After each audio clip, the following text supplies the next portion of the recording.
Welcome in to the OBR streaming network. This is a brand new edition of All Eyes on Cleveland. Apologize for being a couple minutes late. See you all already in the chat. We appreciate you guys all being here on time and ready to go. You guys are the best. I saw the chat firing off. Better be spam related. The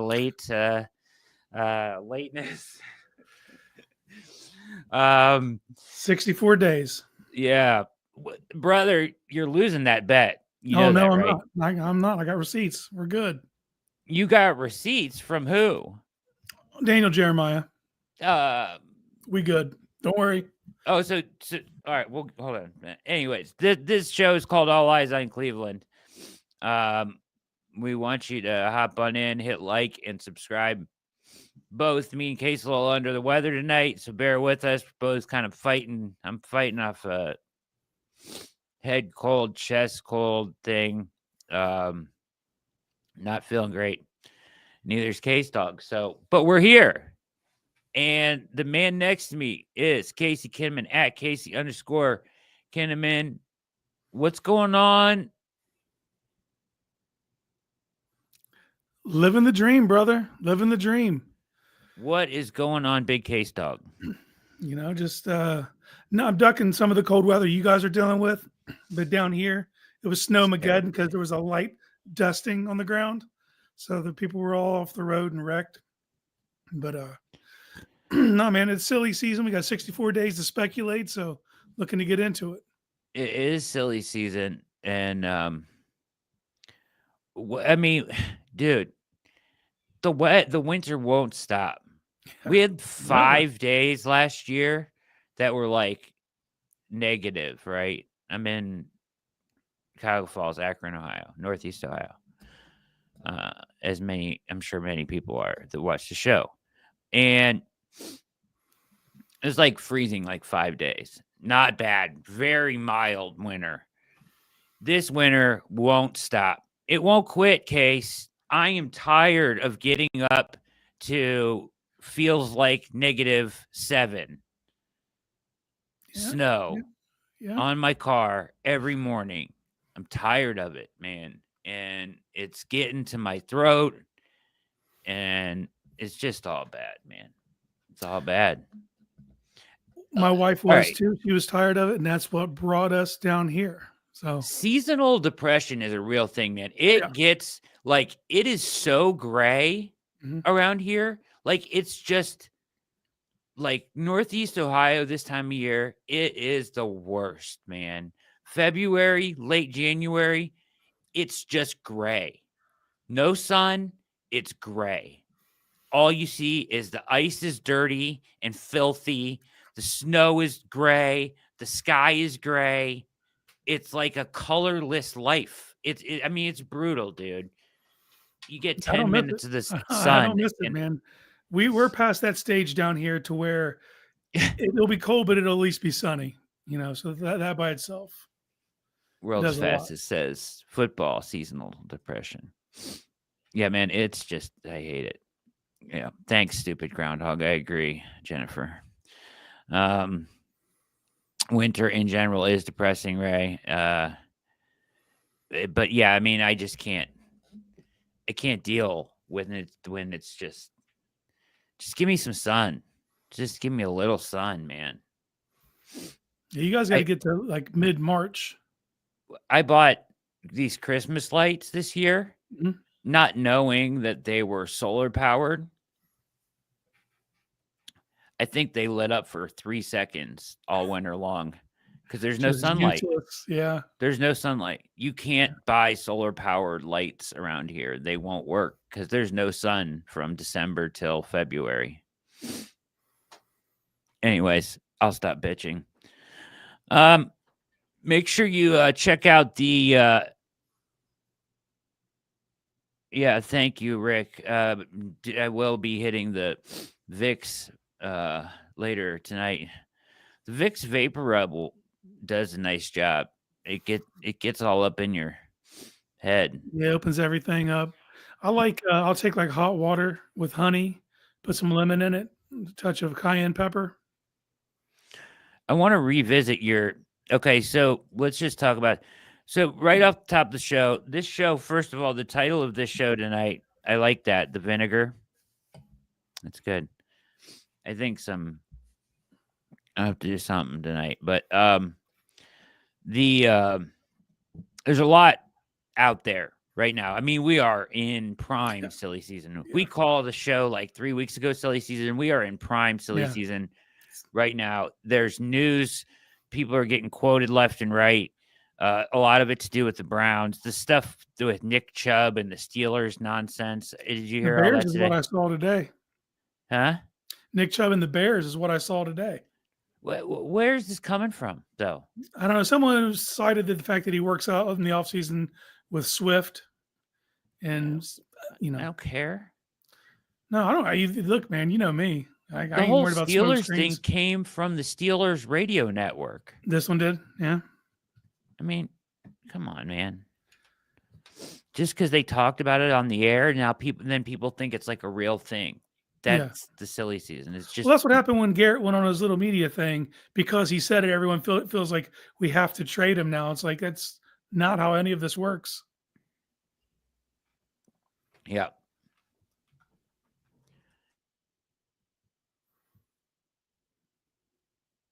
Excuse me. Thank you. Chubb said he's open to the Bears. Really? Here's my thing with Chubb, real quick, before we get back to the spam bet, which I want to address off the top. And then we're going to talk about Casey today. Sat through, how long was it? 2 hours and 52 minutes. 2 hours and 52 minutes of Daniel Jeremiah's Zoom call after he dropped his mock, right? And it was basically previewing the combine for NFL. Yeah. So he did this Zoom call. And Casey sat through it, got off a question and everything. So I want to hear kind of what he had to say. I got some of it here because they had the quarterback stuff was out, and being retweeted. But so you're saying you think Jeremiah convinced you that you're safe on Dart not going in the first round? I've been on my team. I've never been on the other team. What other team? I thought you were basically like no, dude. No. I am admitting he's a quarterback. So could that push him up? Did we not see Kenny Pickett go in the first round? Of course, this kid could go in the first round of someone. He's going in the first round. I don't think, dude. That's not what you think. He's going in the first round. Case there's teams that have him. They have him higher than Shador. Yeah. Don't you believe? I believe that. No, dude. If you're believing stuff that right now. This far you out, don't believe that? You don't believe that teams have him up there with Shador? No, but I also don't believe Shador is a legit first-round quarterback either. So it doesn't matter if they're. It kind of matters. 2013, there was no first-round quarterbacks taken. This is a similar style draft, man. Listen, man, I'm just telling you. I know you're telling me, and I took the bet. So we're going to find out. I know. In 64 days. I can't believe that you haven't budged off of this at all. Like you don't see like some of this and see a team. There's a lot of teams that could take a developmental quarterback in the first round, and a lot of them really like Dart. Okay, so I sit through the PFF big board between Connor Rogers and Trevor Sikkema. He's 48 for Connor Rogers on the big board. He's matter. He's not even top 50 for Trevor Sikkema. Case that he is not viewed. It's not like categorically across the board. Everyone has this dude as a top flight guy. They don't. I know. I'm not saying they do. It doesn't matter. It does not matter. Matters, what do you mean? They don't. None of these people have Cam Ward or Shador's top ranked guys either. You don't think they're going to go 1 and 2 or 1 and 3? Yeah, there's a world where they don't go 1 and 3, but they'll be in the top half of the first round for sure. Top half. I think Cam Ward's not getting outside the top 5 no matter what. I don't think either of them are getting outside of the top 5. Yeah, maybe 7. You might be right about that. Maybe 7 at the latest. But that doesn't mean there's automatically going to be a run on quarterbacks right because of that happening. I'm not saying that, but I'm saying that some scouts, a lot that I have listened to and watched break down Dart, have him right there with Shador. So if they feel that way, all it takes is one team to say, we really like this kid. Yeah. And dude, I don't think there's a chance he makes it to the second round. Okay. I look, man, Kenny Pickett was taken in the first round. Anything is possible. And I think the most hilarious outcome in this whole thing would be you if think the it's Steelers wild take that him. I think this, right? You think I'm dead wrong. No, I don't think. Look, no, I see the reasoning. I just don't see the talent in the kid. I don't think that he is that guy. But, and I'm not alone. Like that's not me versus the world. So today in Daniel Jeremiah's media session, an Eagles reporter asked a question. They're sitting at 32, and they were wondering if there was maybe a quarterback in this draft that a team might trade into the back of the first round to get a quarterback, get the 5-year control, and and Daniel Jeremiah addressed Dart at that time. He said, "I had Dart as my QB3, but I don't think he goes in the first round." So even though he sees him as quarterback 3, he still feels that he's far enough outside that no one's going to jump up to snatch him out of the back of the first round. That's just his belief. I think somebody will. I know you do. I feel pretty confident in it too. I know you do. I can tell you're but one of us is going to be eating spam. That's fine. Fry that baby up. Even give me a tomato. I'll eat it with a tomato. Oh my God, why? Why would you do that? just cause. No. Just because to gross what I'm you going out, to do since I'm the is one I'm going eating to it. put spam. I'm gonna make turkey. Get a turkey, like a loin, and I'm gonna make a ring. Look at you. And I'm gonna have the turkey hole, and I'm gonna put the spam in the turkey hole, and that's how I'm getting down. I love that. The turkey hole. Look at this. The turkey hole, spam. And I love that you've put that much thought into it. That just tells me right there that you think you're going to lose. Spam and eggs. I might spam and eggs and cheese. Maybe that might be good.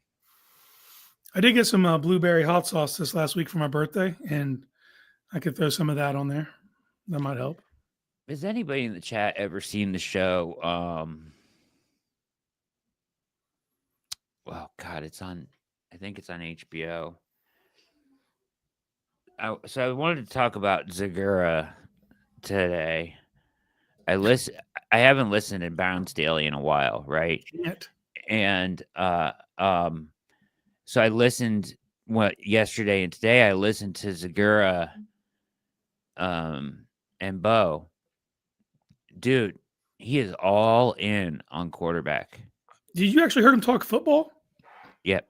I've listened to That's at least surprising, an hour right? Week. It's only about 5 minutes. It's only about 5 minutes that they talk football. They talk everything but football. Family. Yeah, that's all I heard. Yeah. 2 days in a row. And that's fine. I tuned in at 1:00. Both days I stopped at 1:30, and no football had been spoken whatsoever on any level. I get what they're doing. They got to fill a lot of time. I get it. Anyways, they did talk football both days. Very short amount of time, but both days that time was dedicated to. He's in even like he sounds like Mary Kay Cabot. He sounds like Mary Kay. He's not even saying which quarterback he wants. Yeah. He just wants a quarterback, and citing the same reasons that like we talk about. Where like, what do you mean? Just take a quarterback. Don't know when you're going to be at 2 again, right? It's so bad. It's the worst process. It's the worst process you can possibly do. Yes. Anyways, Broken Arrow. Thank you for getting me back on. Anyways, I can't believe what I'm hearing from Zagura, and it scares me because he's in the building and he's usually in the know. Yeah. Anyways, has anybody watched the show Severance? Not yet. No, it's on my list of things to do. I don't have Apple TV right now. Is it Apple TV? Yeah. Okay. I believe so. I am Someone hearing. Tell me if I'm wrong.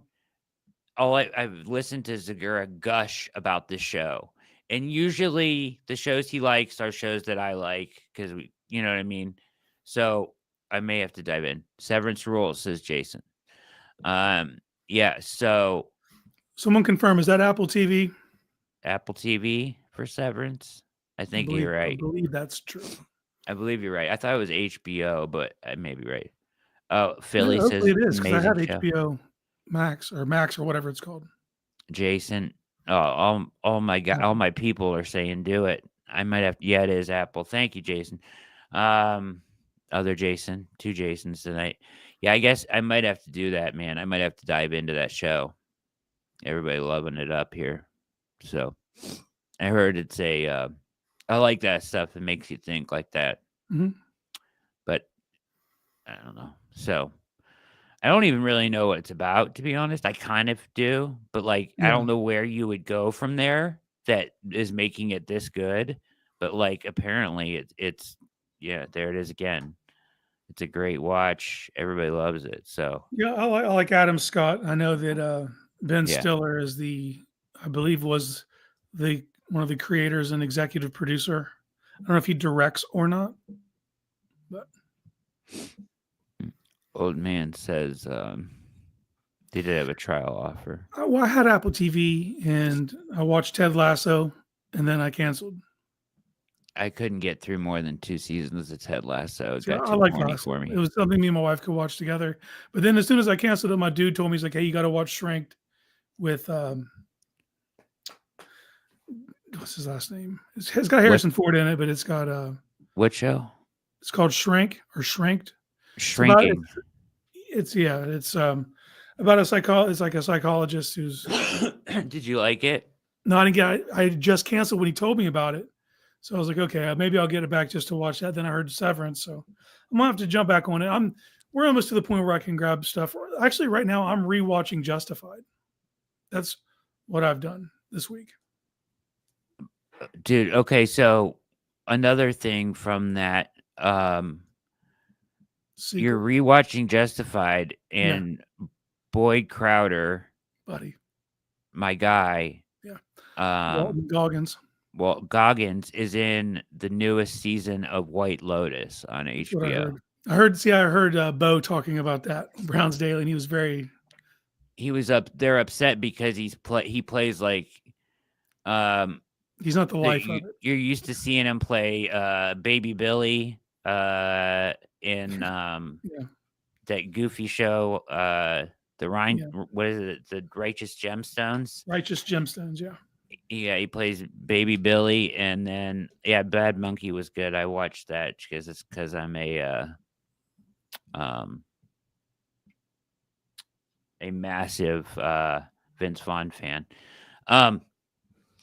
Justified, amazing show, and Crowder makes it for me, dude. His character in that show, remarkable performance. Yeah, Oliphant's good too. But they're the driving force. Yeah, they're both good. Yeah, but like the way they play off each other is tremendous. So, anyways, so that's I think we're gonna have to dive into that one, for sure. Severance. Anyways, back to football. You're watching All Eyes on Cleveland. That's Casey Kinnamon. I'm Brad Ward. This is All Eyes on Cleveland. Hit like and subscribe. Thanks for your input on Severance. We'll take your advice, chat. So I want to hear a little bit more about what Jeremiah said, but here's the big takeaways that I saw, right? So considers Cam Ward to be the same level prospect as Bo Nix was last year. Yes. Says he has the same grade as Bo Nix. Yeah. Which was 5, right? Bo Nix put him at quarterback 5. QB 5 last year. And then he said, he would have Ward behind the top 4 in last year's class, tied with Nix. And he said Michael Penix was ahead of Shador. His grade. He has Shador graded right behind Penix. Shador would be right below Penix, right? He would have been quarterback 7 or 8, depending on where. Dude, that is insane. Nix and Ward fell, because they were they had a tied grade. So one of those guys has to be the 5th, one has to be the 6th, and then Penix would have been the next. And he has So that's what we're Here's the talking thing. Here's the thing, though, that's interesting about that. Penix looked good when he came in. about. Yeah. This is just grading on tools, and also where you land's a big deal. The fact they didn't rush him out there right away, and he has I was weapons. actually, Atlanta I has was in, Atlanta has a nice set of weapons. I agree, but I was impressed by Penix when he came in. Yeah. If you told me I was getting that product, I might rethink it. Yeah, I mean, it's a grading system. It's not saying you're going to get apples You're for right. apples, the same guy. You have to project these things out. So but just by saying that he lands there in a grade doesn't mean he's the guy. The thing that's shocking about it is we're talking about a guy that would have been 7 last year going 2 overall this year. Yeah. Yeah. So it sounds absurd when you say it like that, right? Yeah. Yeah. But a lot of it's landing spot. You don't know those things when you're making these grades. It's all just based on tools, where you think they're at mentally. And Penix is just like, we are in an age where this is unprecedented. These guys are coming into the league with so much experience. These guys have all played 40 plus games because they've been hanging out in college, not coming out early. And by the time they get to the league, they're closer to fully formed than quarterbacks of years past, when it'd be a red shirt sophomore, the first opportunity jumps to the league. And if you look at all the quarterbacks over the last 2 seasons that came in with all this experience, and you look at someone like Anthony Richardson, you can see the struggles. You know what I mean? So these guys are just coming with a ton of reps. Like Darts started 42 games. That's significant when you're coming to the league to have that kind of experience. Same with Ward. I mean, Ward's played a ton of football. So Shador. That's a huge thing. Will Howard has played a ton of football. Will Howard, I like a lot, man. Me too. Watching this film. Yep. I don't know if he can go field side, like cross the field, 15-yard out. Can he go field side turkey hole and beat the safety? Well, that's the reason I'm excited to see him at the combine, because they're going to get to test these kind of things. Because we know he's going to look great at his pro day. He's got the Harlem Globetrotters wide receiver. He's going to look great. Get him at the combine with players he's not used to, and they're going to make him throw routes that he's not accustomed to throwing. So I'm excited for that, because he could check off some boxes, man. I want to see what kind of athlete he truly is, because he's a big boy, 6'4", at least 235, and he moves well. So I want to see, is that a 4.7 at that size? Is might it be 4.65? I want to see what that is. Might be so. Here's my thing, right? Like in that playoff run, he played almost flawlessly. I mean, his touch, his accuracy, his ability to maneuver in the pocket with his size, him running the ball. I love all of that stuff.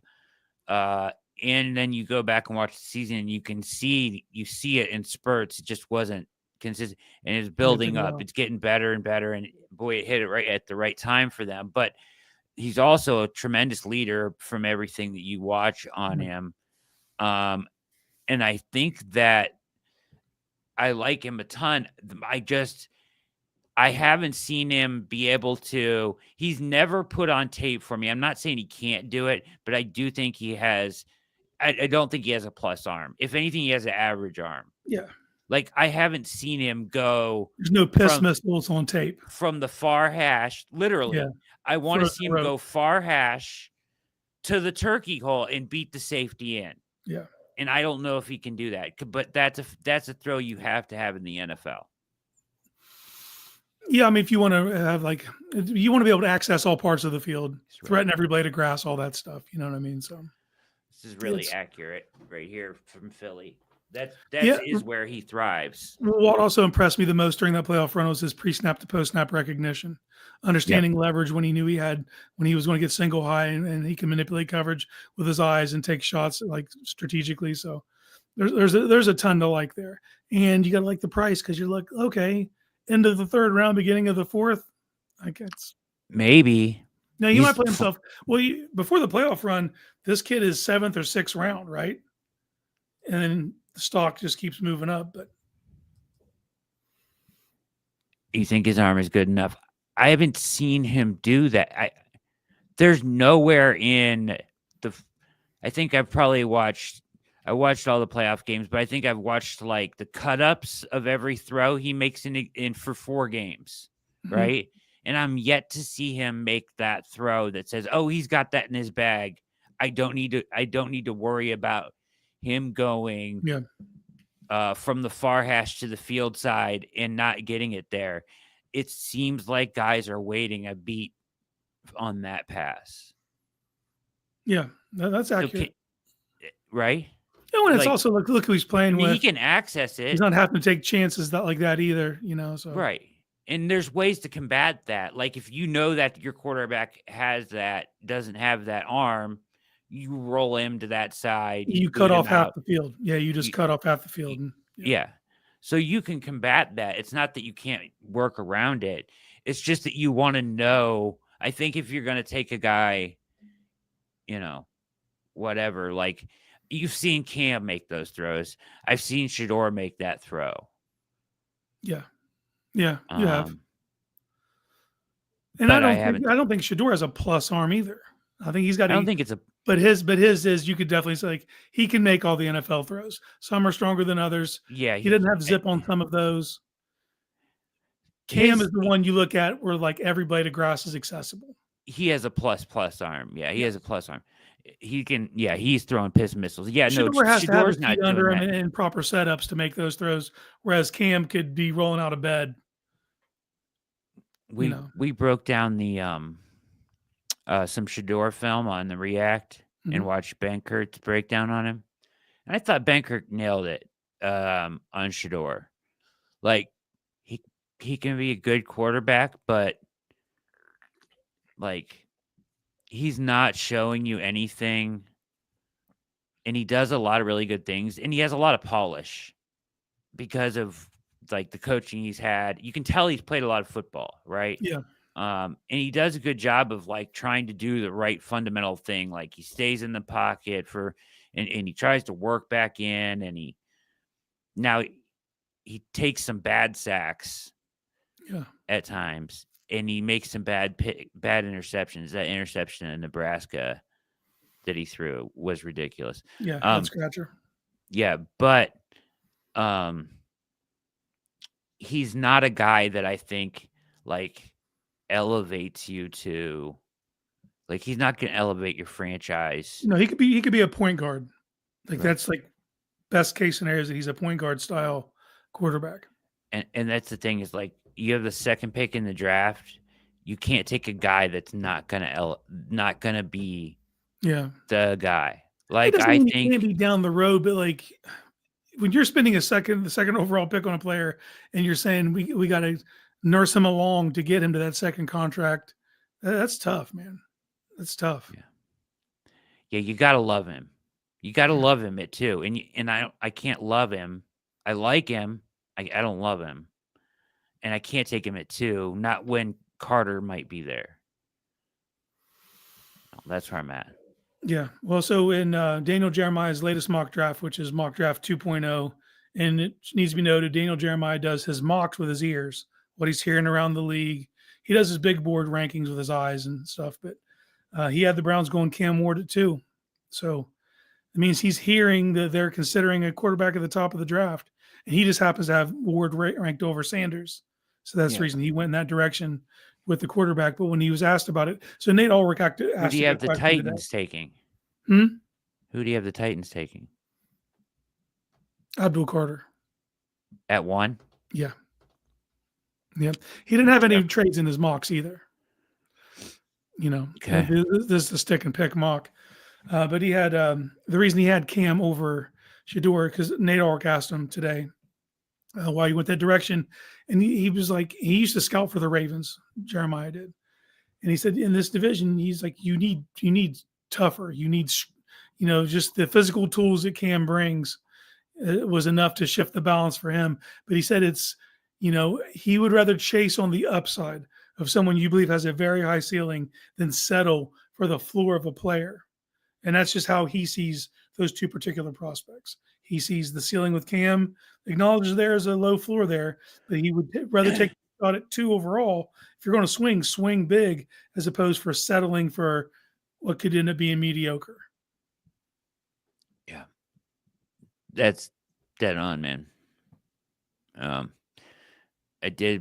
That's interesting that he said that, though, about the Browns, or at least alluded to the fact that too, because Todd McShay today said multiple sources saying the Browns are not taking quarterback at 2. Yeah. I would prefer they did not. Yeah. But I would prefer in the world that they did, they would pick Cam. That's what I would prefer. Yeah. If I had the option. If I, in listening to Zagura, again, not knowing that he doesn't know anything, but he certainly talked about things that before in that building that came true. Yeah. He certainly seems to like Shador.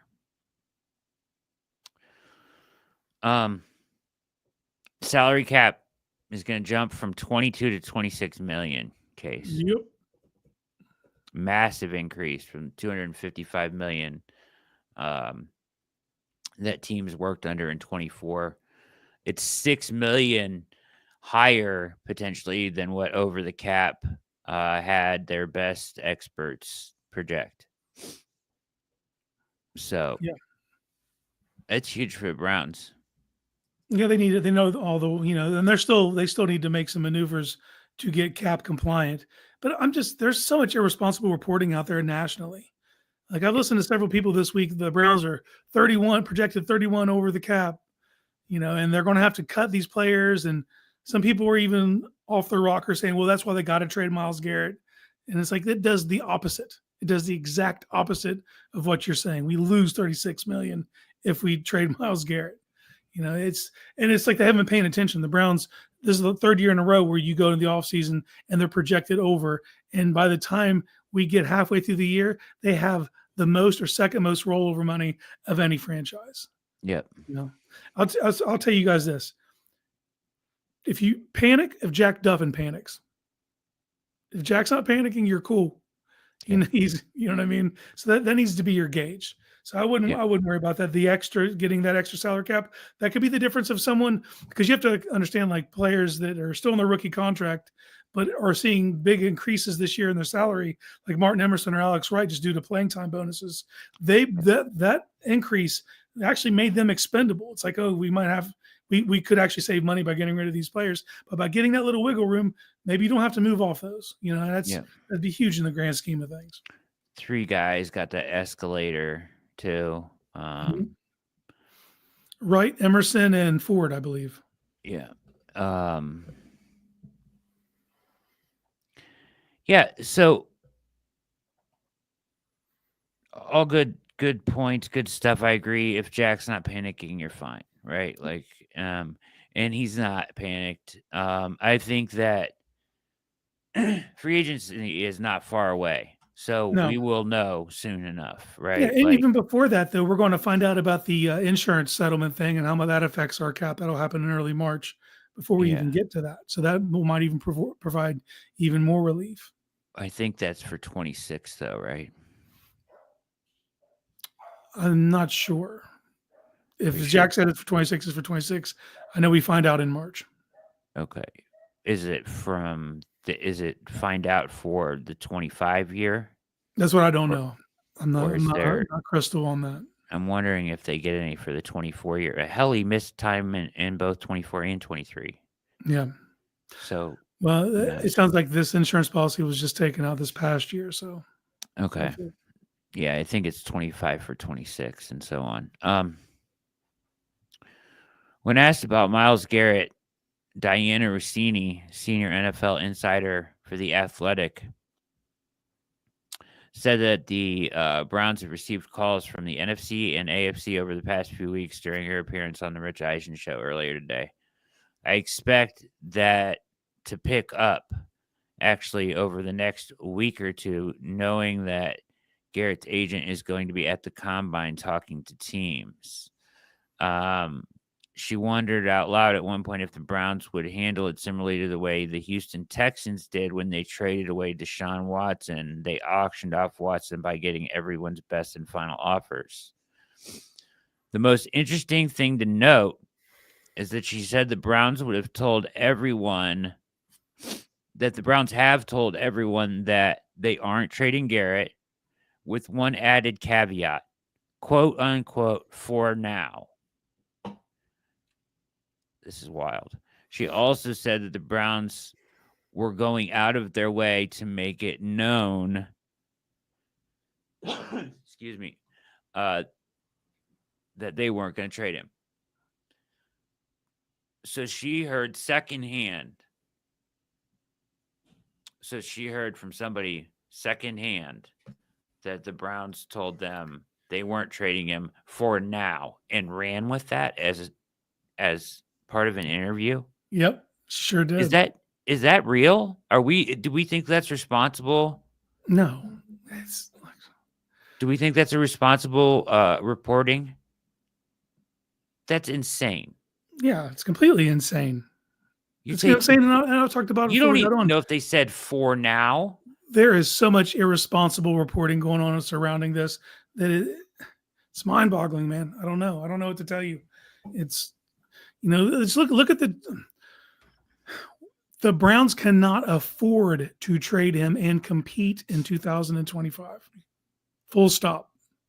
Can't do it. Essentially, if Barry were to trade him, he's firing himself. He is firing himself.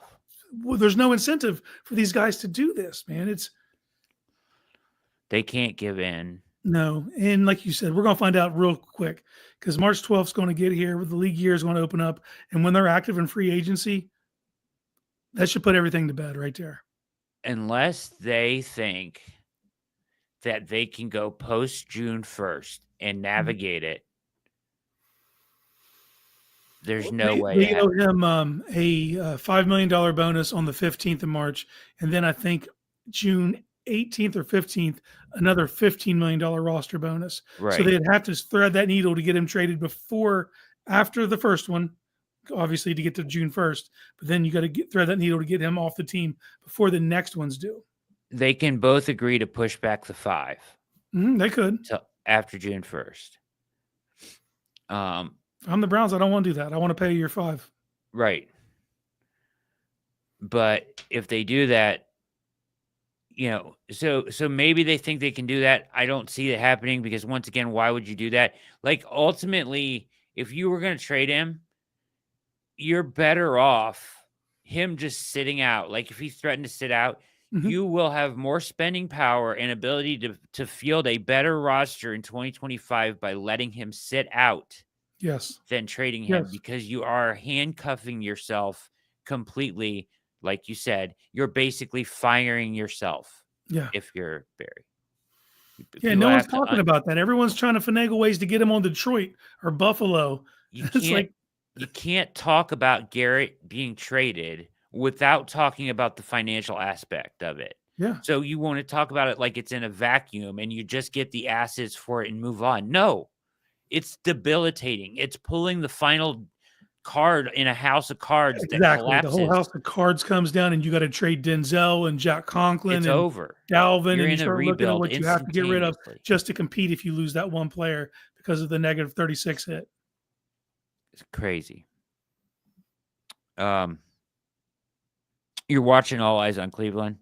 That's Casey Kinnamon. My name is Brad Ward. I want to talk about state of the before we get to that, any other tidbits you wanted to mention from the Zoom call? Not much other than he's just like the dude's the man. He answered so many questions today. You name a prospect, I can tell you how he feels about him. He views this as a starters draft. Way doesn't have the top end loaded superstar type guys or blue chippers. It's a meat and potatoes draft. It's defensive tackle, defensive end. It's tight end, it's running back. This is a structure type building draft. Several players he's high on all the way through the 3rd round that he views as like stalwart starters. Guys are going to come in the league and hold it down for 6 years at a position. And players like Donovan Jackson. That's good. Donovan Jackson is a player that is like a plug and chug. You draft him, you don't worry about that for the next 8 years. You got your guy type. Really? So, yeah. You mentioned him as that guy? Yeah, he's one of them. He's one of just because Wow. and there's certain positions that thin out quicker than others. You know what I mean? Like, and there's the weird. This is the weirdest draft as far as like, is he a tackle or is he an interior offensive lineman? But he can play. We know that. Like Will Campbell, who's someone who's in the top half of the draft. No one knows exactly what he is. I think he's a tackle. You know what I mean? But everyone agrees he's a top 10 player. There's going to be like Donovan Jackson. In my opinion is if I draft Donovan Jackson, I'm giving him a shot at tackle for 2 weeks, and I'll let you fail to get inside. What you don't see is when guys come in the league and get put at guard and they graduate out. I would rather have you start out there, show me that you can't do it, and then we'll go from there. But there's just so many of those players across the board. But yeah, this is a meat and potatoes draft, man. Plenty of starters to be had. Good depth at certain positions. That's not being looked at favorably just because of the lack of quarterbacks. And there's outside of Carter and what some people view Travis Hunter as, there's not really blue chip prospects. But these are, solid B plus, plus starters. And look around the league, look at people's rosters. These are players that are going to fill holes immediately. Yeah, it's line of scrimmage. A lot of players at the line of scrimmage in this draft. Mm-hmm. Did you see my mock? Did you see my mock today? I did. You thoughts? Stole my beating heart, man. Elijah Arroyo is my guy. I was pumped. Yeah. So the whole theme was I'm going to use these 6th and 7th rounders to trade up and target some guys. So I traded back in the first round and got Emeka Egbuka, which I think would be, dude, he is so polished, technical, route running. I have Amon-Ra St. Brown as a comp. I saw that. Yeah, and even with like a little DJ Moore in him. Okay. I think something that's super beneficial. He's not coming in as a diva. He's pretty much been the two the entire time he's been there because they've had Marvin Harrison Jr., Jeremiah Smith. So he knows how to work in those intermediate areas and how to take pressure off. So I think he's someone who comes in, he's ready to play right away, and he'll be able to fulfill a role. I want to see what his testing's like. I want to see if he really is 6'1", 215. That'll be interesting for me. Yeah, I agree. So I went Carter at 2. Playing the hits, baby. Yeah. Here's the trade because the chat was asking about the trade. So you comped him to Amon-Ra and you traded Detroit. Nice. Yeah, I didn't even realize that. But yeah, so they have picked 28. I'm at 33. If he's still on the board, I gave up 216, 202, and 33 to get up to 28 and take Egbuka, which I think is, he's got ridiculous hands, man. Would be an incredible ad for this offense. Mm-hmm. And then I went Arroyo at 67, right? Yep. That's not right. He's certainly not 305 He's pounds. 6'4", 251. Yeah. Yikes. And then the next trade was to get up to 89. You seen this Porter. Darian Porter kid? Yeah, I like Porter. 6'4" corner, bro. I like Iowa State's dude. I like Higgins. I like Jalen Noel. They got players over there, man. He used to be a wide receiver. Mm-hmm. He's it showed at the Senior Bowl, man. He was one of the standouts out there.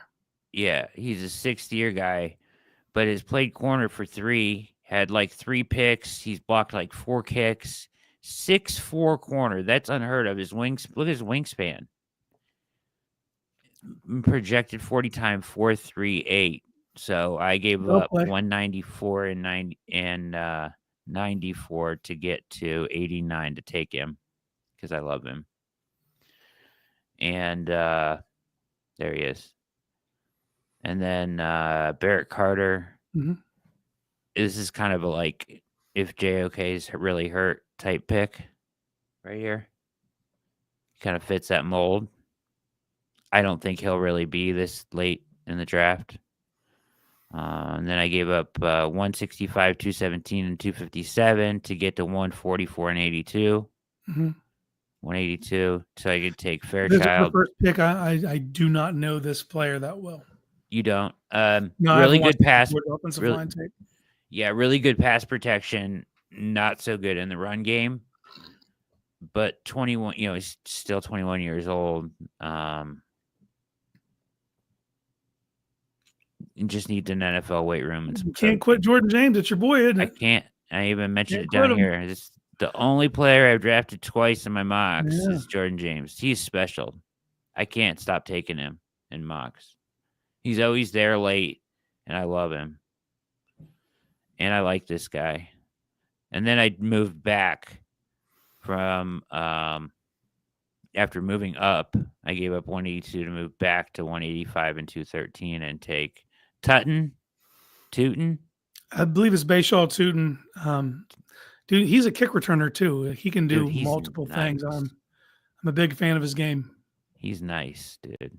And then I took Max Brosmer late, who I actually don't mind his film. If he could fit in an offense, it would. Brosmer again. What pick? 213. Okay. He's probably gone by then. But if you can't control the boards, man. That's what the thing people understand when you do a mock. Someone's like, "Wow, I would have went cornerback or tight end with that pick." It's like you didn't see the board, fella. He fits Stefanski. Settle down. Offense, West Coast, quick release, processing ability, accuracy. He makes some good throws on his film. Anyways, thought we'd go through that real quick. Yeah. Huge fan of Elijah Arroyo. He's someone that when I first watched his tape, man, I was like, how's no one talking about this guy? And at the time, no one was. And I wrote him up. And then before I knew it, he's at the Senior Bowl just tearing people apart. And it's like, okay. I want to see what he tests at. I think he's probably going to be in the upper 4.4s. Who? Elijah Arroyo. I think it's probably going to be a 4.49. And at 251, 6'4", it's impressive movement skills. There's times on tape where he actually pulls away from people, from cornerbacks in the open field.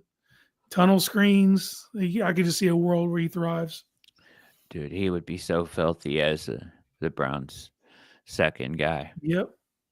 He's got to learn to run block some, but most of what I saw, though, is he's willing. He has a narrow base. Yeah. It's like you're the receiving threat at your school. I understand why you don't know how to do this yet. Right. And he would be that immediately. You can get him involved in the offense. I mean, he's a nightmare for mismatches. Yeah. You get him in that 12 personnel, let David handle the inline stuff. Yeah. So also, he's left-handed and he can throw. Keep that in mind. I like that. World's fastest, talking about my corner there, 6'4", but has issues to change the direction. That's the thing about it. He doesn't. He's got really good hips.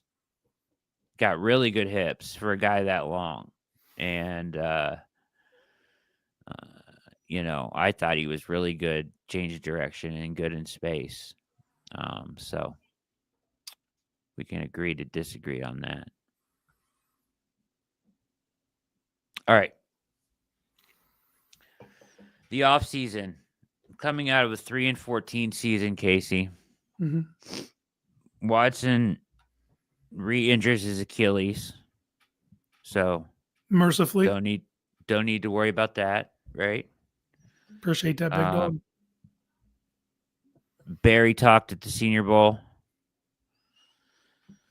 Myles Garrett wants out. Greg Newsome wants more playing time and an extension. Yeah. Apparently. Do you hear that one? On Chef Zay's podcast. I don't know Saw when that he he was said on it, there. but I don't know. he It's wants hard more for me playing to, time. and like I'm sure those things are true, but he's also probably just trying to keep things amicable. There is a world in which he's not on this team much longer.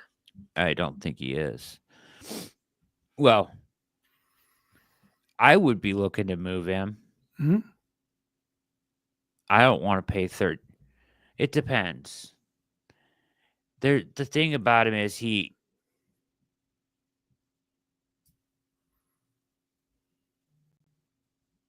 um he because he can play outside and inside. So you have this world where because he can do both, he has some added value there, even if he can just Yeah. do it decently.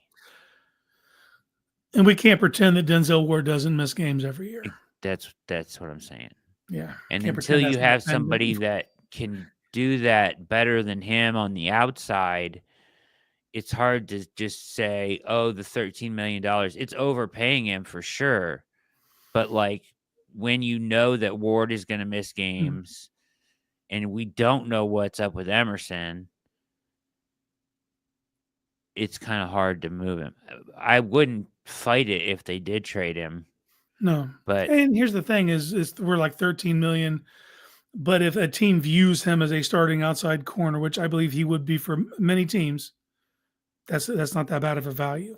13, you know what I mean, for a starting outside corner. So yeah, it doesn't help he's coming off a bad season. right. Exactly. And then there's all this draft buzz, which we've covered thoroughly here in the first hour of the show. So,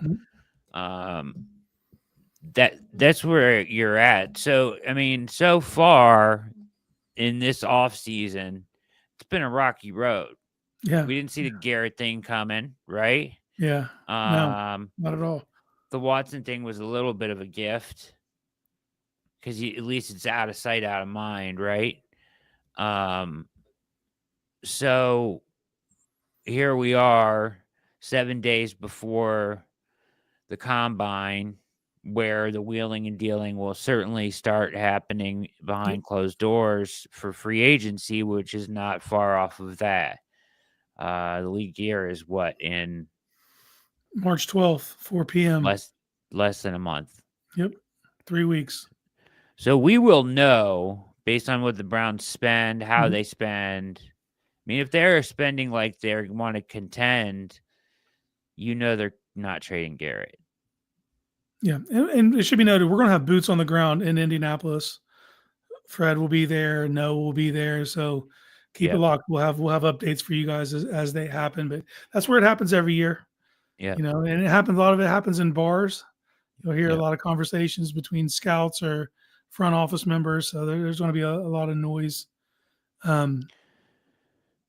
Some of it, you never know. You never know what's smoke this time of year. That's the other thing is everything's just grain of salt, but when you start to see a ton of smoke, it usually amounts to something in the end.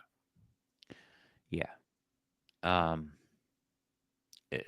be a lot of that stuff coming out of there. So the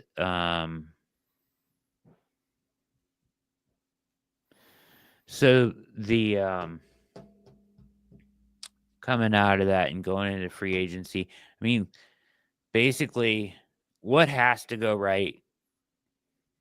Yeah.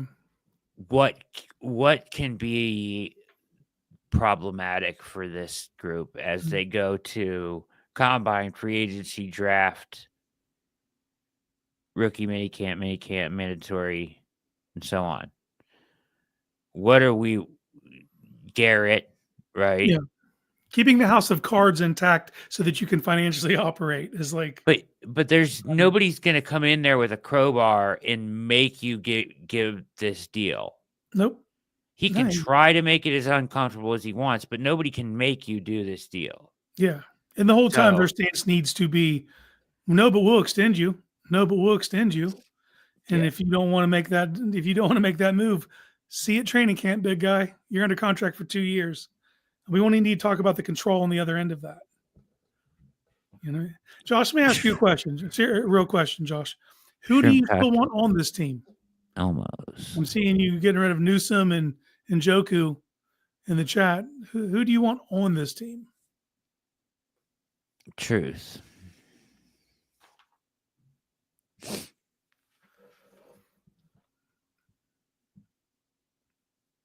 Anyways, I've never had the shrimp. I've driven through Indianapolis. I've never stayed there. Yeah, the shrimp cocktails are legendary there. Never had one, but heard about them a lot. Anyways, it has to go. Things have to go a certain way, and I think what do you think the first domino to fall that matters is that we should be watching for? That's a great question. First domino to fall that matters. I think it's veteran quarterback market. Yeah, but it's a weird one too because, and I don't know if we're along the same mindset. When we talk about smoke, like I feel that waiting on Kirk Cousins to get out of Atlanta is kind of what we're waiting on, right? To see what direction we go if that doesn't pan out.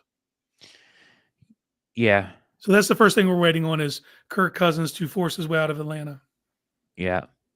But yeah, but the thing is you can't just sit around and wait because well, they have other moves they can make, but there's not going to be a move. I don't see a move to be made before that happens. That's like, that's my plan for 25. It could be a dart throw.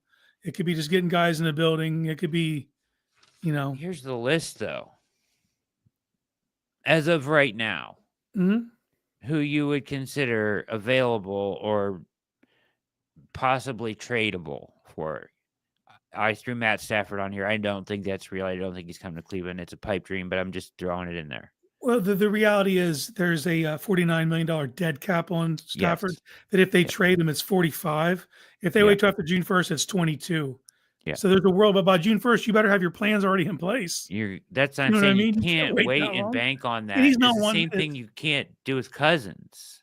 Yeah, yeah. So but he knows that, and they've got to work that out before they get to the league. And he has a no trade clause too, so he has more of a say. Yeah. He's got to force his way out, basically. But Aaron Rodgers, Matt Stafford, trade possibilities. Sam Darnold is going to be on the open market, probably leading the market. Russell Wilson, Justin Fields, Daniel Jones, Kirk Cousins. That's the list, I think, of potential starters. Guys you wouldn't say. None of those guys are willingly taking a backup deal. Yeah.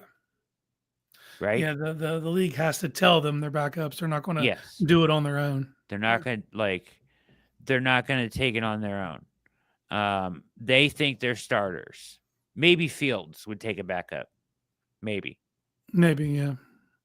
But Rodgers, Stafford, Darnold, Wilson, Jones, Cousins all think they're starters. And there's about that many teams that need quarterbacks. So as that thing starts to tip come free agency, you better be ready to move on somebody. You don't want to be last. No, the last dog to the bowl doesn't get fed, It is what it is.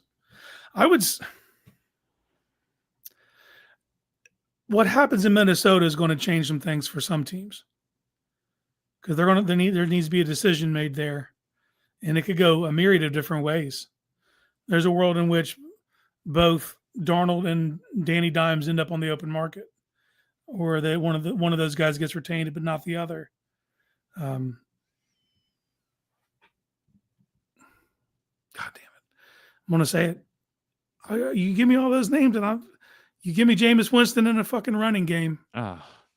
You can be out on it all you want. I see a path. It's not Jameis. It's just that I kind of believe this stuff about him and Stefanski now. Maybe. I mean, there's evidence to point to that I can't say it didn't happen. I mean, you just can see how he would rub you the wrong way. Yeah, I'm with you, Philly. Miss me with this can't unlock Watson crap. Give me a break. That is so ridiculous. Not entertaining that. I don't know if Winston does want to be here. You can say he wants to be here, but He does wants a he? starting opportunity is what he wants. Yeah. Well, I'm just telling you, he's not getting a starting opportunity here. He's not my first choice. No, I'm saying no. Dude, I'm telling you, my vision for this season, if it's to go smoothly, would be and I got hated on this for Sports for CLE, but like get Kirk Cousins in here, hit the ground running, have just a quarterback who can keep the damn thing on the rails. You know, not take big chances, just win games, man. I don't need to impress. I don't need to have sexy stats. I need 2 touchdowns to every interception. I need to move the ball. I need to be able to operate with on 3rd and 8 and not feel like it's a miracle when you get it. That's what I need.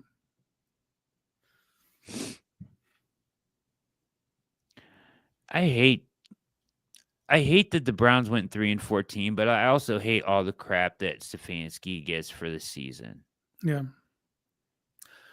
And I understand it.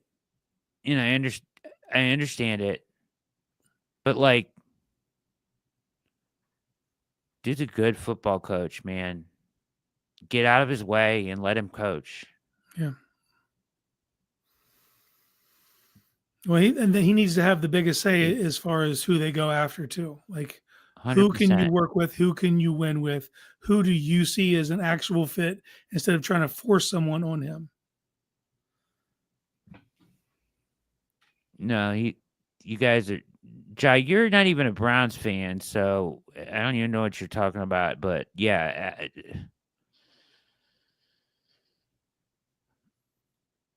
Josh, same crap, man. You guys are crazy with this stuff on Stefanski. I don't know how you can put this at his feet.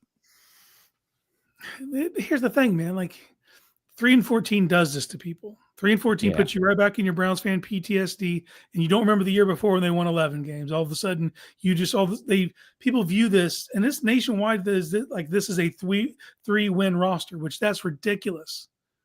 Like, go around this roster and be like, okay, would this player start for more than this team? The answer is going to be yes for the vast majority of this roster. It's not that damn depleted.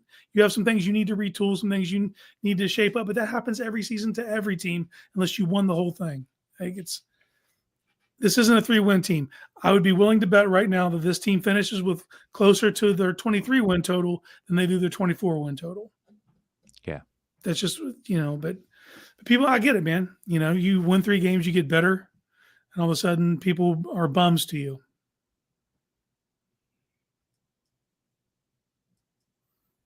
That's fine.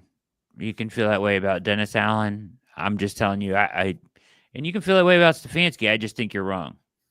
I like Stefanski. I think he's an excellent coach, and I wouldn't want anybody else coaching this team right now. That's just where I'm at. Like I trust him. I think he knows what he's doing. I think if Watson was never a part of this equation, or they never tried to change things for Watson, and he's culpable in that as well. Yeah. But because you got to have the balls to stand up to whatever or push back if you didn't want to go along with it. But at the same time, you also have to try to make the best out of the situation you're given. And at this point, it's a guy whose skills have failed him, can't process the defense, and looks like was the worst quarterback in the NFL for the first 9 weeks of the season. You're not gonna coach your way out of that. You're not going to overcome that with coaching. I mean, look what he overcame the year before.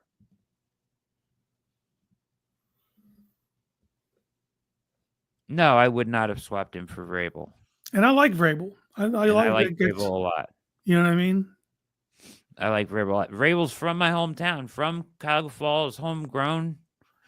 Went to Walsh Jesuit here in Cuyahoga Falls.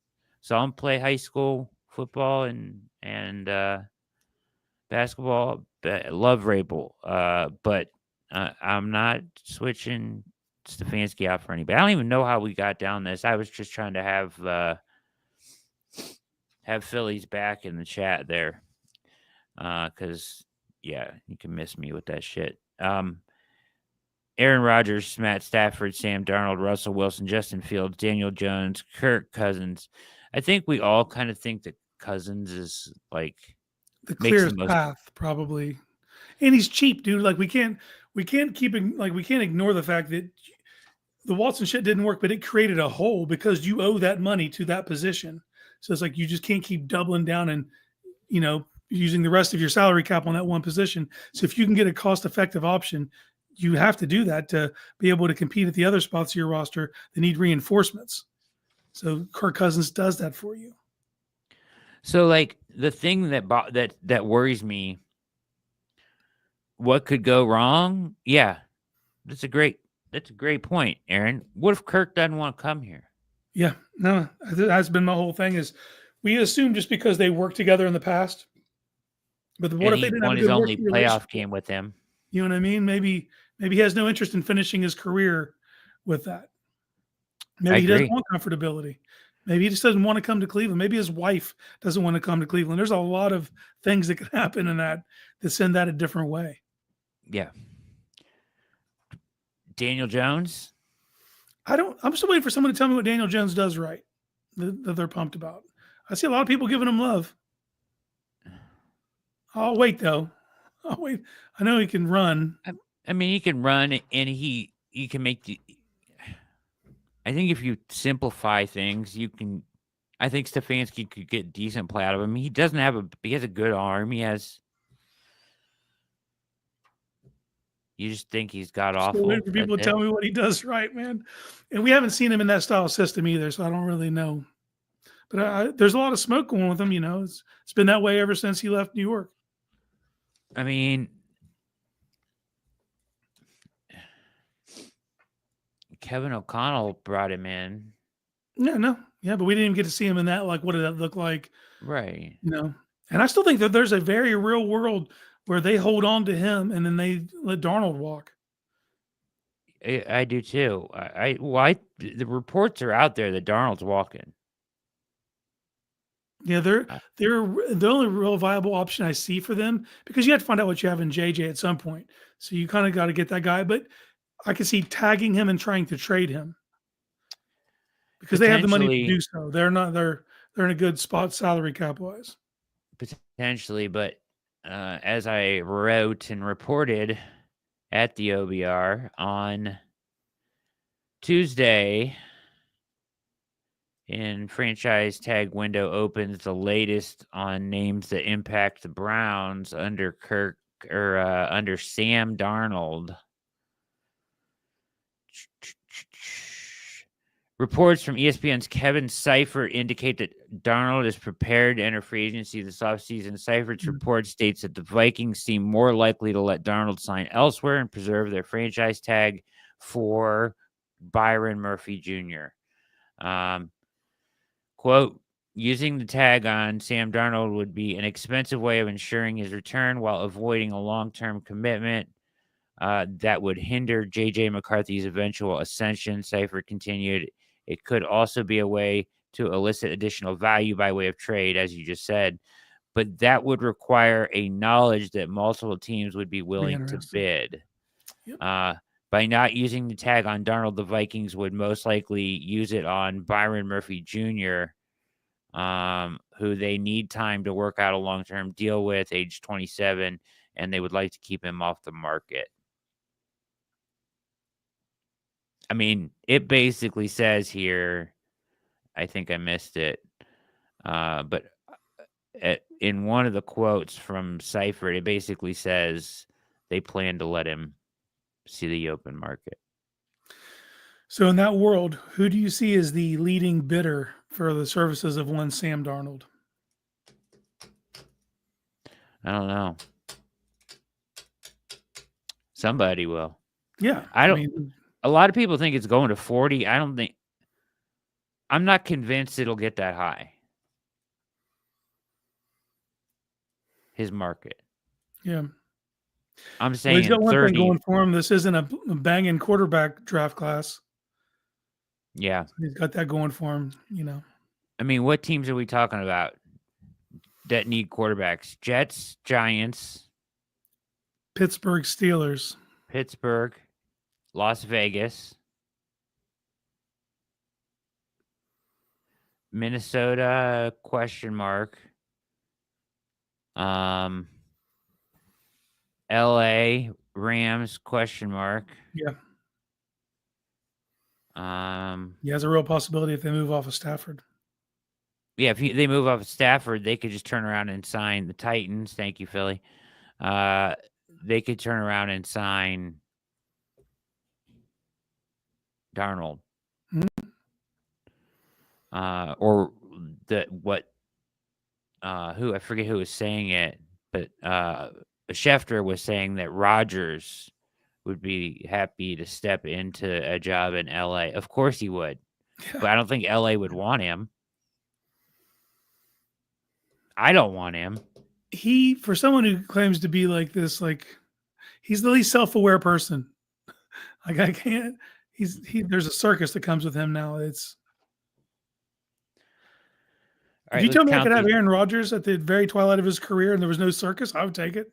Yeah, I don't want to deal with this. Yeah, I'm with you. All right, let's count these up. Right, Titans 1, Browns 2, Giants 3, Jets 4, Pittsburgh 5, Vegas 6. We'll leave the Rams and Minnesota out of it. There's 6 starting spots right now. Mm-hmm. So if we take Darnold because he's occupying the starting spot in Minnesota, and you know what I mean, and then we take Stafford off of this, how many guys does that leave left that we said were viable starters to fill 6? 1, 2, 3, 4, 5. Sounds like musical chairs, baby. I'm telling you. Now you got the rookies, but even if you have Sanders or Ward, you're going to want a veteran in front of them or on your roster. You could throw Winston in there, would make it 6. Yeah. To appease you. Hey, man, I'm just telling you. That's the guy I would roll with. I love him, man. But like, his ceiling's as high as all those other guys we're talking about. Did you hear the conversation he had at the Super Bowl with Bert Kreischer on that video? Yeah. Dude, I said it last week. Sounds like a fucking lunatic, Casey. For not allowing me to enjoy Jameis Winston week. He sounded like a fucking lunatic in that conversation. Yeah. Talking about returning a punt. Yeah. He sounds like a lunatic a lot. But like, sometimes he's funny. But when I was listening to that, I was like, they both sound idiotic right now. This sounds like two 3-year-olds having a conversation. Can you really have an intelligent conversation with Bert Kreischer? Great point. Tom Can you really have an intelligent conversation with Jameis? You can, but as soon as you give Jameis the energy to get loose, he's off the rails. Yeah, he was. He was.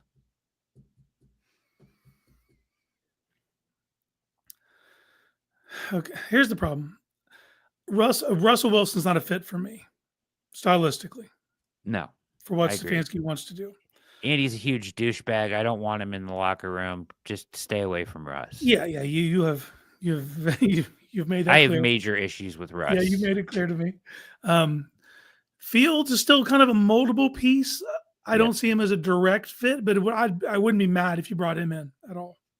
But I don't see a direct translation to what you want to do to what he already does. So, Fields is going to be at the bottom of my list. Yeah, but at the end of the day, if they said that's where they ended up, if all these musical chairs moved around and you weren't able to get Kirk and things fell the way they fell, I wouldn't be distraught if you end up with Justin Fields. I just don't see it as a fit. So it would make me curious to how they plan to operate. But with Tommy Rees, he can use a mobile quarterback. Maybe that works out better in that way. Yeah, I have no faith in him. I don't want Rodgers or Wilson because they're both head cases. Yeah. And then Stafford seems like a pipe dream. Yeah. So does I like him Darnold, though. I kind like of. Matt Stafford a lot. Of course, I love him. He's the best option out there. But is Yeah. he really going to get traded? Probably not. They have no, like, they're in the same boat. Like, they'll lose $40-some million to trade him. Exactly.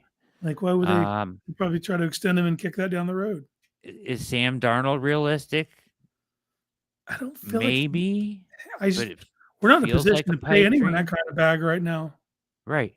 So we're back to Daniel Jones and Kirk Cousins. Right where we started.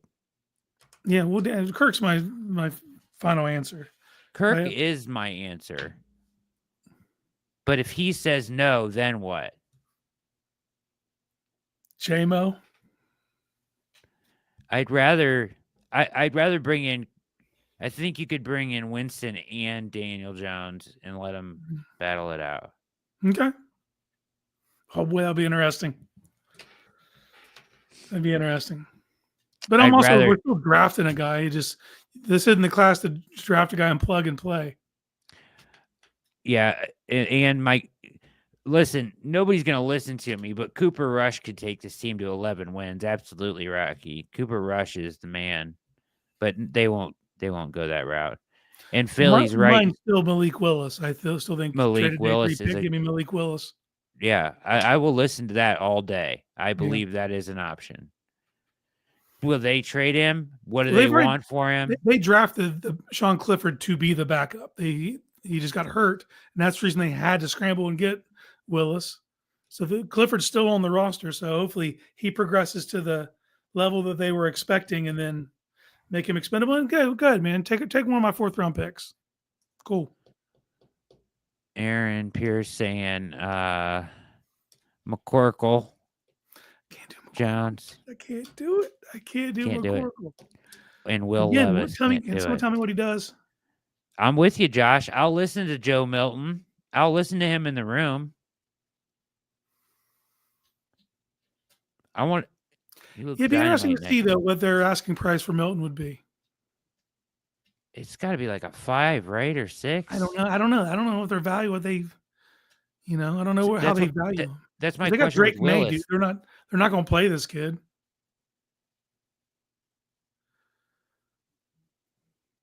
Yeah, I'm with you, Philly. He did look polished. I'm intrigued by Willis too, but what do you think they want for him? A 3? A 4? That seems high. High. But it's also in the realm of, like, I would give it up for him because he's a swing at a guy that has upside, who has ceiling characteristics. He has and has flashed in a live game. So seems risky, but look where we're at. That's what I'm saying. Look where we're at. Philly says 3rd. Yeah, I would go as high as a 3rd. I would give up a 3rd for him. Day 2. Like, I'll give him next year's 3rd. This year's 4th. You're fair? A shrewd negotiator, Brad Ward. Yeah. Because we've been through this list. It's not great. It's not great. Not great. The options in the draft aren't great. Well, the good news is, though, the players that we're talking about now, we switched from those guys to guys we could trade for. You can wait for Kirk Cousins to do that. If you're going to trade for one of those guys, that doesn't have to happen in the opening days of free agency. That can happen on draft night. They gave up a 7th to get him from Tennessee in September. Damn. That's some good shit from Green Bay. People bringing up Jake Browning. Yeah, I don't see any. Since he's not gonna give you any quarterbacks.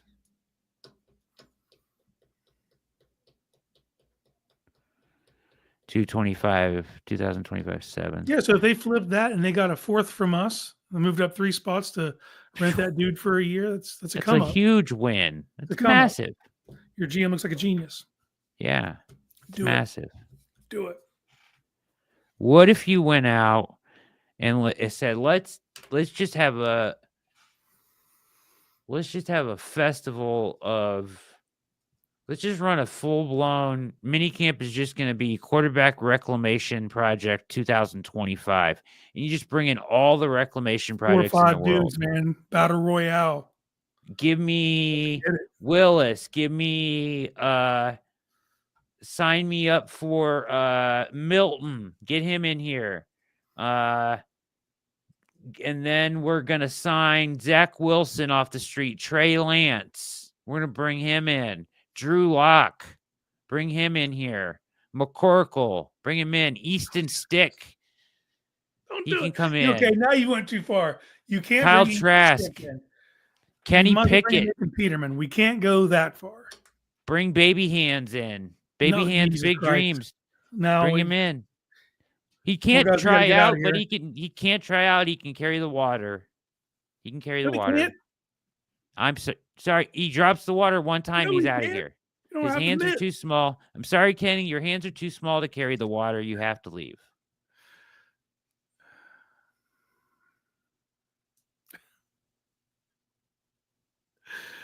To silly season. We were at Apex Mountain of silly season. We just talked about McCorkle Jones and Kenny fucking Pickett. Here's the way I see it, OG says. There's only one quarterback in this draft that has as much natural skill as Malik Willis, and his name is Cam Ward. Tell me, Jackson Dart. Tell me. Cam Ward. Jackson Dart. It's not, though. It is. Cam Ward. It's Jackson Dart. Who is it, Philly? Dart or Ward? It's Ward. What are we having this conversation? You should be pumped to get a Browns jersey with your last name on it. I already can do that. I already have one. Okay, well, dude, break it out. Let's go. Denzel Ward. Quarterback? Denzel Ward. Can't play quarterback. We'll have 2 Wards on the Browns. Casey got it. Ward. Yeah. Yeah, I was hoping. Philly's a real one. So you know. I know he is. Respect to Philly. I still think that Jackson Dart is interesting. At 33. Wouldn't be a bad 3rd round pick, would it? What about 33? I mean, I wouldn't, but like when you don't have quarterbacks, can't be turning shit down. Can't be like, nope. What happens when Cam Ward goes to the combine and his hands measure 8 7/8? I mean, I don't think that happens, but you don't think it happens, but did you think it was going to happen with the dude from Alabama, Milroe? Nope. I didn't. No, I didn't see that coming at all. He's a monster. No, but I mean, Cam can sling. Now, Milroe's got a cannon, but it's not the same. His is like he can sling it deep, whereas Cam throws lasers. He does, man, but I hate the angle he throws from. He throws so low. Sometimes it's not consistent. It comes from everywhere. It's every platform. I feel like his most natural throwing motion is like right here. Yeah. And I feel like it's always like going through the line of scrimmage to get to its destination. It's like he has the height to throw over, but he doesn't. He throws through. Yeah. Well, like you said, it's his most natural throwing motion. Right. And so I'm not in the business of changing guys' throwing motions. I know, but there's something to the effect of what good is it him being as tall as he is if he can't look over, read the defense, and throw the ball over with touch instead of like side slinging it through the line of scrimmage to guys where you just don't see linebackers and stuff that way. Like you don't see the layers of the defense when you're reading it at that level. That's the scary part of taking him number 2 overall. Is there's a big learning curve for him. For him, it's about getting him on the whiteboard. For me, but I don't know, man. It is a 3/4 release. Doesn't scare me off though, just because I think he's got a special arm, man. Listen, I'm Speedball Jones. I love your name, and I like Dart and Howard. I like them both. I would rather Howard than Dart, but you would? Yeah. Man, I've just seen Howard go through progressions, and I've seen him work backside and the pre-snap stuff, and you haven't seen that from Dart? Not really, no, man. No. There's I telling you. I've seen him stand in there. First read most 90% of the time. Yeah, you're probably right. But I've also seen him go backside, and I've seen him stand in there, and he's got a quick natural release. He's in a phone booth. He doesn't even when he's here and he throws it, it's just it's gone. Mm-hmm. And it's effortless. It gets there effortlessly. He doesn't have to strain to get it there. And I mean, his release is quick, confined. He's confined. He moves around in the pocket really. He's actually kind of twitchy when he runs. Mm-hmm. I don't know, man. I think his upside is massive. It's just too much of a projection for him. And look, he can't control what offense he was in. It's okay. You guys don't have to agree with me. Well, we talked about it before, but he started 42 games in his collegiate career. He's had 30 snaps from under center in 42 games. They're all like that, Case. Not all. I've seen Will Howard under center. Okay. I'm just saying, sure. There's more of a projection there, and I've seen him try to take snaps, and it doesn't look good. I know, though. I'll say this. I like Howard a ton. I told you everything I liked about him earlier. I gushed over the guy earlier. I basically, I mean, what do you guys want? I basically licked his balls on the show earlier. Come on. You guys are coming at me about this. But Dart has a much stronger arm than Howard. I don't worry about Dart throwing to accessing all of the field. Come on now. It's coming at you, though, bro. They're okay. People are coming at me in the chat. I gushed over Howard earlier. Sing it either. Look, man. Look. Now we want to split hairs over Dart and Howard. I just prefer Howard. I see a cleaner path to him being a professional quarterback. I like everything that Howard. But I can also acknowledge that Dart has a higher ceiling if he reaches all of his potential. He's shown me that he can make all those NFL throws. I'm worried about the NFL reads. Yeah.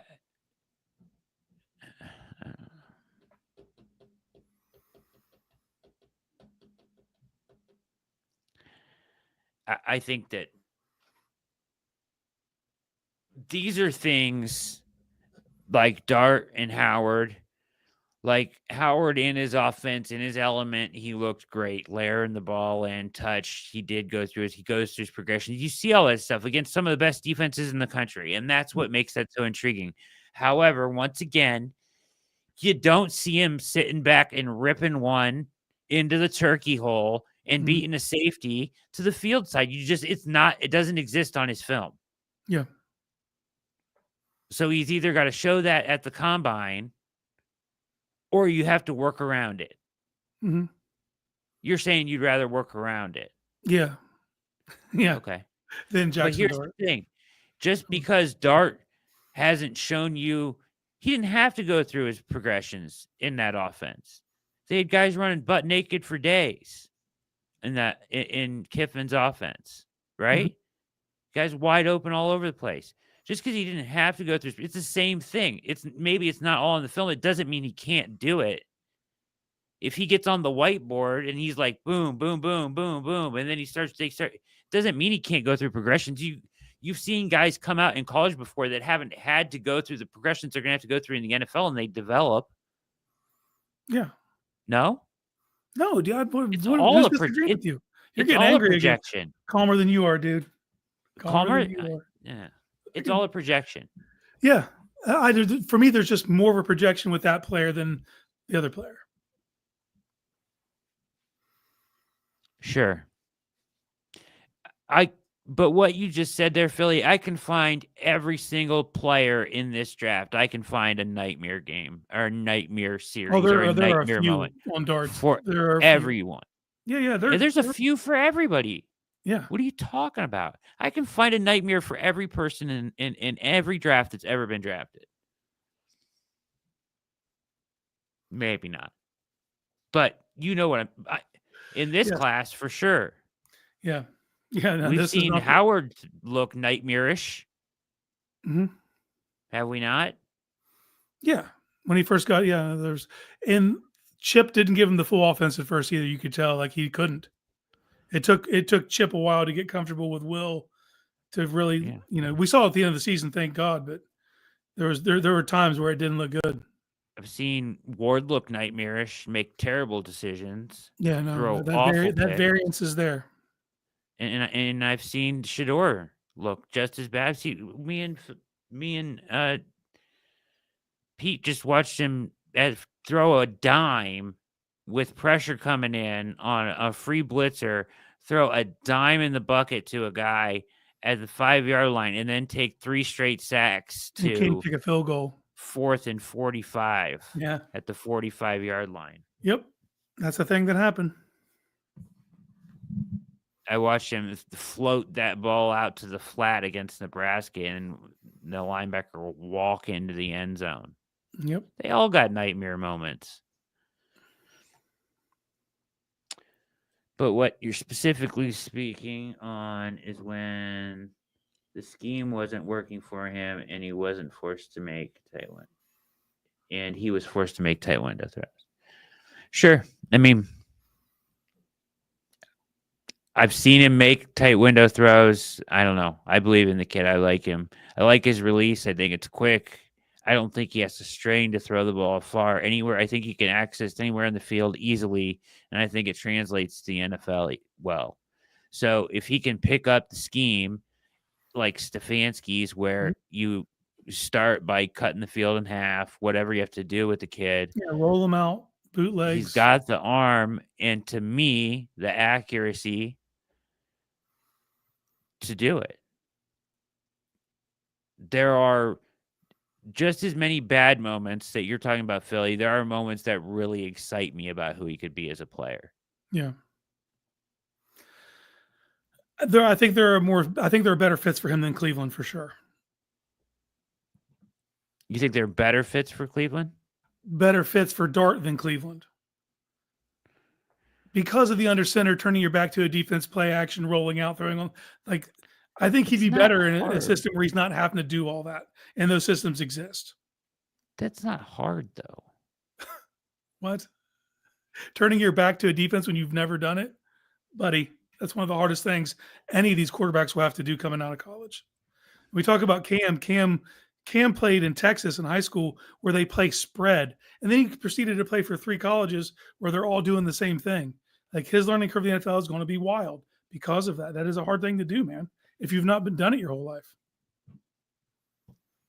It's not the end all be all. I'm not saying it is, but I'm saying there are better. They maybe do that. They maybe do that. Ask you to do that. They maybe do that 3 times a game at the most. And I'm saying that it's hard, but once you understand what is asked of you and the play is called up right, you have to trust your offensive line. You do turn your back, you hide the ball, and then you come around and throw. I mean, taking your eyes off the defense out of the transition from not done, and it's you're hard. not giving these kids enough credit to be able to do anything other than what they've been asked to do. Like, I've watched Dart be resilient, make plays, be under pressure. Go watch the game where they beat Georgia this year. He throws a pick early. He comes back and he lights up the Georgia defense, which is full of NFL talent. Full of NFL talent. Mm-hmm. He lights them up and wins by 2 touchdowns and is pressured all day, stands in there, takes hit after hit, and throws dimes up and down the field to beat them. It's an impressive. That's probably his most impressive work. Sorry, I get excited about that. And I've heard. That was last year, though, right? That wasn't this year, was it? No, that was this year, I think. I thought it was 23. Was that 23 or 24? I thought it was 23. Let me look. Anyways, I'll get off Dart. I like him. I like Will Howard a lot too. So either way, we're fighting over something stupid. But you're fighting yourself at this point. Fight calmer than you are. No way. Dude, my throat hurts so bad right now. I bet. It was Ole Miss. Oh. What I want from Ole Miss is that defensive line. That's what I want. Yeah, right. No, it was this year. No, give me Princely. It was this year. JJ, was it this year? Yep, 28-10 against number 2 Georgia, November 9th.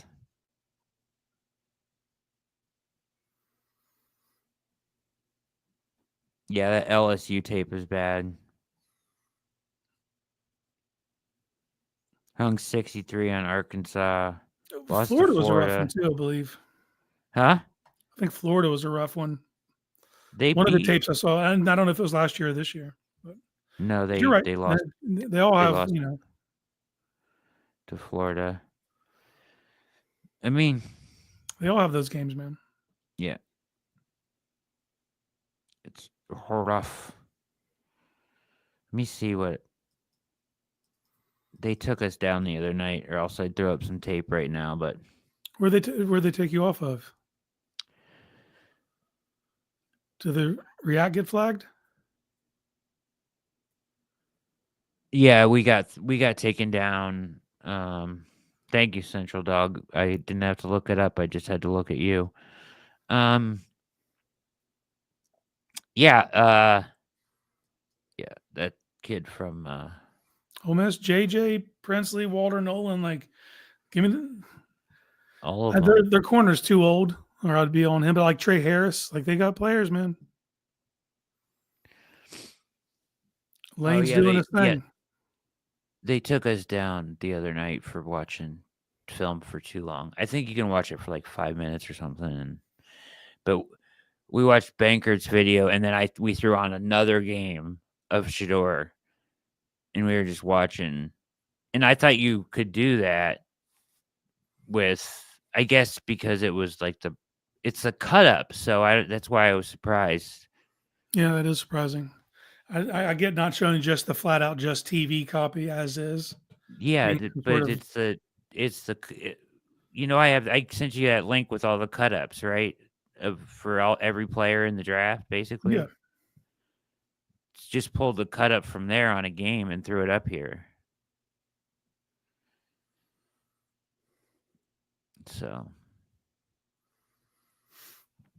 all right, let's get out of here. We're coming up on 2 hours. So, to summarize, things that have to go right, things that have to go wrong. You can't give in on this Garrett thing. No. And it's not really an issue. When you guys hear people talking about this as if it's in a vacuum, you have to ignore it. Yeah. That's irresponsible reporting. They're ignoring you can several only talk about it within the confines of reality, which very much is impacted by the financial aspect of this. Mm-hmm. So talking about it as if you're just going to trade him and get the assets back and move forward, it doesn't work like that. You will be selling off parts. If this was a brand new regime and Steph and AB had been fired and then you brought it, yes, then that's a realistic. But this isn't more of the world we're in. These guys have to win this year. He would be firing himself, as you said earlier. What? It's just it's so short-sighted. To me, I get sick of it because the national guys all act like it's a foregone conclusion, and just because he said he wants out, they have to get him out. And it's like that's not the NBA. It's not the NBA. No. See you at training camp, big guy. Yeah. So they can't give in on that. We'll see what their evaluations are on quarterback and what they do at 2. But, I think we're going to know before that what their intentions are because of free agency. And then you look at this list: Rodgers, Stafford, Darnold, Wilson, Fields, Jones, Cousins. I keep coming back to Jones and Cousins. Cousins would be my priority. But what if he says no? That would be throwing a wrench in the whole thing. Yeah. Well, if they're going to let Darnold walk, why wouldn't they just retain Jones to be the backup for what they were paying Darnold? They probably, they can try, but if he thinks he can get, we just named 6 starting jobs available. Yeah. You can't, it's going to be hard to sell him to come back and be backup for JJ when there's starting jobs out there. Like, is he going to come start for the Browns for $5 million a year, or is he going to be the backup for JJ for $5 million a year? Probably 8 or 10 is what he'll get, more than likely, if he stays. Okay, but I get your point. The same thing for the Browns, but you get to start and play. Yeah, he's going to come to the Browns. Maybe you think you would take a backup job someplace else rather than start? If he's comfortable with Kevin O'Connell and he saw what happened with Darnold, and he feels like he's JJ's, who knows how that injury's going. He's had 2 surgeries this offseason. I know. So there's just a world where he stays. That's the way I see it. I can't see him passing up a starting job to go back. It wouldn't be a guaranteed starting job here. I don't think he's a guaranteed starter. I don't think we're talking about Daniel Jones, right? He'd have to earn that. But you against who? Bringing you in to compete. I don't know, but he's Daniel Jones. We can't just be acting like he's done. We have to lay it down like he's the unquestioned starter. Like, I can't do that. I can't go with that. I mean, Jameis. You said earlier you'd bring him in and compete with Jameis. I'd be cool with that. Okay.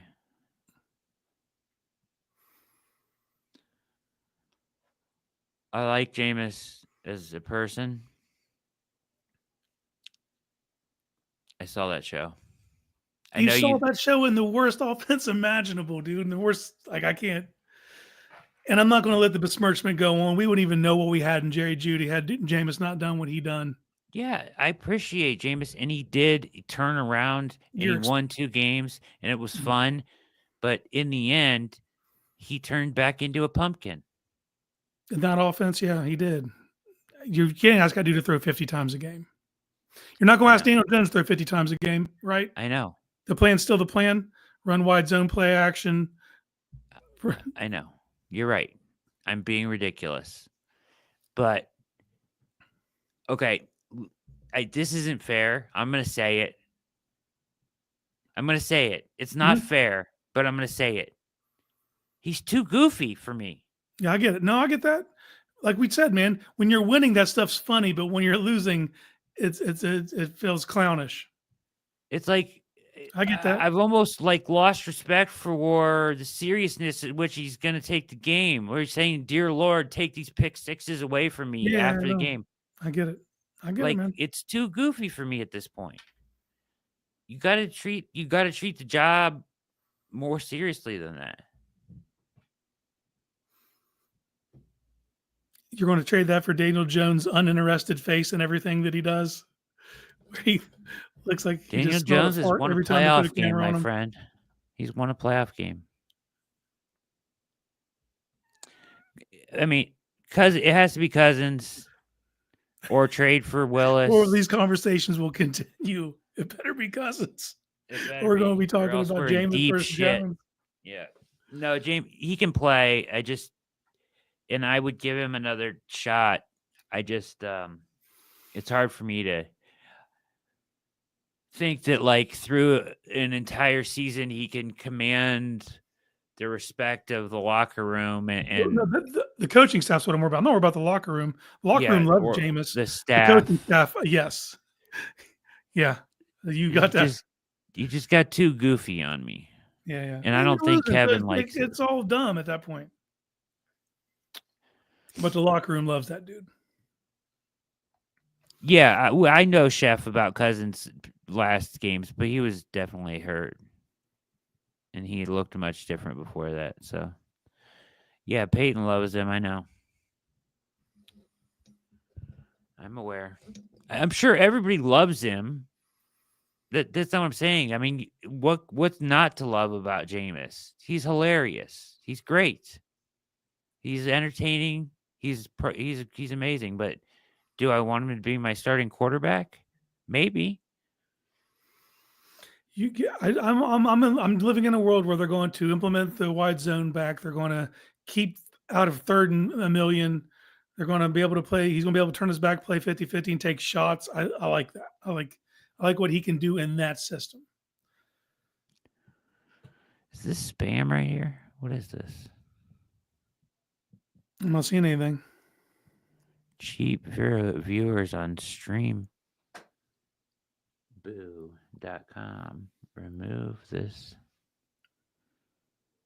You see that?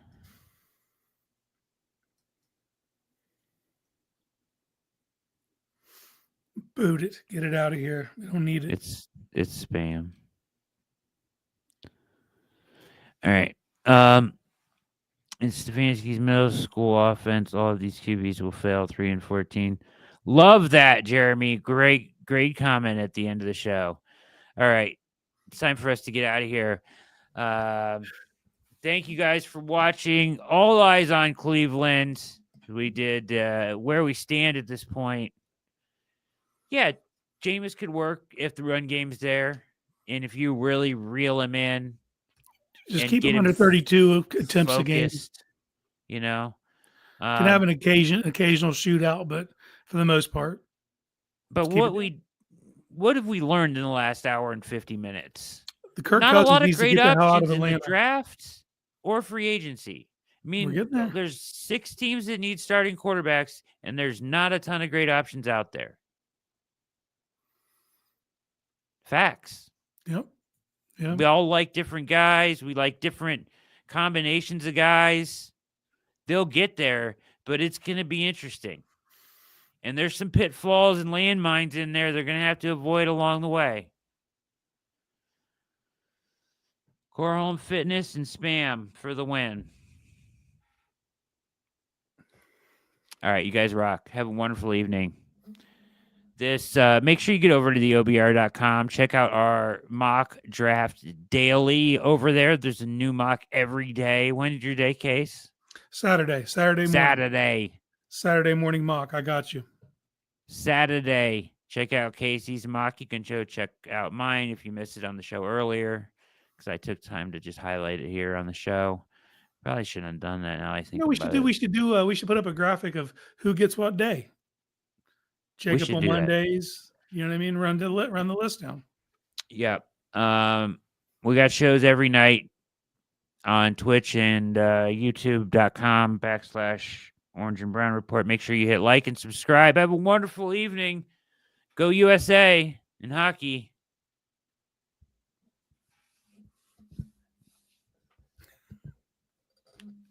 I don't know. I know live hockey is fantastic. It's fast. In the building. I'm all in. So fast. Hard to watch on TV. But go USA. Speedball Jones, I love your name. OG Philly, you rock. Everybody else, you rock. Love your contribution to the show. You guys are the greatest chat in all the land. And we'll see you next time here on the OBR Streaming Network for Offseason Case at Casey_Kinnamon. Big Case Dog. My name is Brad Ward. Have a wonderful evening. We are